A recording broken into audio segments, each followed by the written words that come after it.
At the net, I do enterprise leadership. So what that means is I can look at a company and I always say, are you building to sell or building to scale?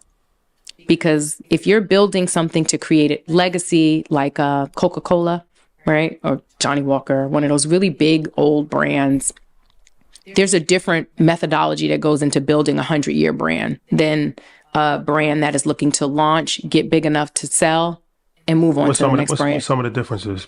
So when you think about the decisions you make around a brand that is a legacy brand that's long-term, you tend to move slower, broader, and be more strategic about how you're building the brand versus a brand that needs to get big quickly so that it can be valuable enough to sell and move on. So I liken it to when you buy a house.